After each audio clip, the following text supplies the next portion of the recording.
پاکستان کی فوج کی جانب سے ملک کے خفیہ ادارے ISI کے سابق سربراہ لیفٹیننٹ جنرل ریٹائرڈ فیض حمید کی فوجی تحویل اور ان کے خلاف فیلڈ جنرل کورٹ مارشل کی کارروائی شروع کیے جانے کے بیان نے ملک کی سیاست میں ہلچل پیدا کر دی۔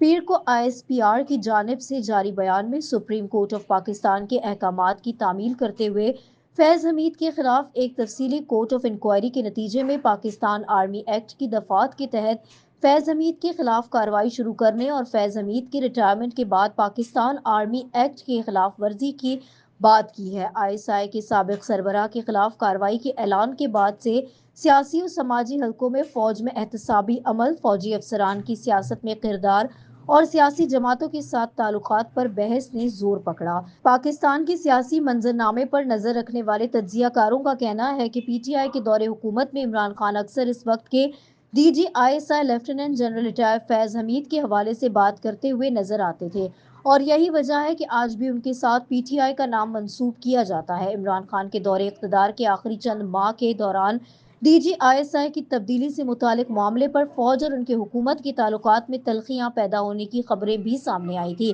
اور عمران خان نے بعد ازاں اپنی حکومت کے خاتمے میں اس مبینہ تنازع کو بھی ایک وجہ قرار دیا تھا۔ جب اپریل سال 2022 میں سابق وزیر اعظم عمران خان کی حکومت کو تحریک عدم اعتماد کے ذریعے ختم کیا گیا تو اس کے کچھ عرصے بعد میں سال 2022 میں عمران خان نے ایک پوڈ کاسٹ میں کہا کہ انہیں پہلے ہی معلوم ہو چکا تھا کہ اس وقت کی اپوزیشن PTI کی حکومت کو ہٹانا چاہتی ہے۔ عمران خان نے اس انٹرویو میں اپنے خلاف تحریک عدم اعتماد کا حوالہ دیتے ہوئے کہا تھا کہ اس کے لیے میں نہیں چاہتا تھا کہ ہمارے انٹیلیجنس چیف تبدیل ہو جب تک کہ سردیاں نہ گزر جائیں، کیونکہ انٹیلیجنس چیف حکومت کی آنکھیں اور کان ہوتا ہے۔ سابق وزیر اعظم نواز شریف کے قریبی ساتھی سینیٹر عرفان صدیقی نے کہا کہ PTI کے دور حکومت میں سابق DG ISI فیض حمید سیاسی معاملات سمیت مخالفین کو جیلوں میں ڈالنے، PTI دور قانون سازی کے لیے اسمبلی اجلاسوں میں اراکین کی حاضری پوری کروانے اور بجٹ منظور کروانے کے معاملات میں بھی ملوث رہے۔ انہوں نے دعویٰ کیا کہ پارلیمنٹ میں ایک کمرہ مخصوص تھا جہاں فیض حمید سے منسلک ایک افسر بیٹھے تھے اور اسمبلی کے اجلاس پر نظر رکھتے تھے کہ کون سا بل آ رہا ہے۔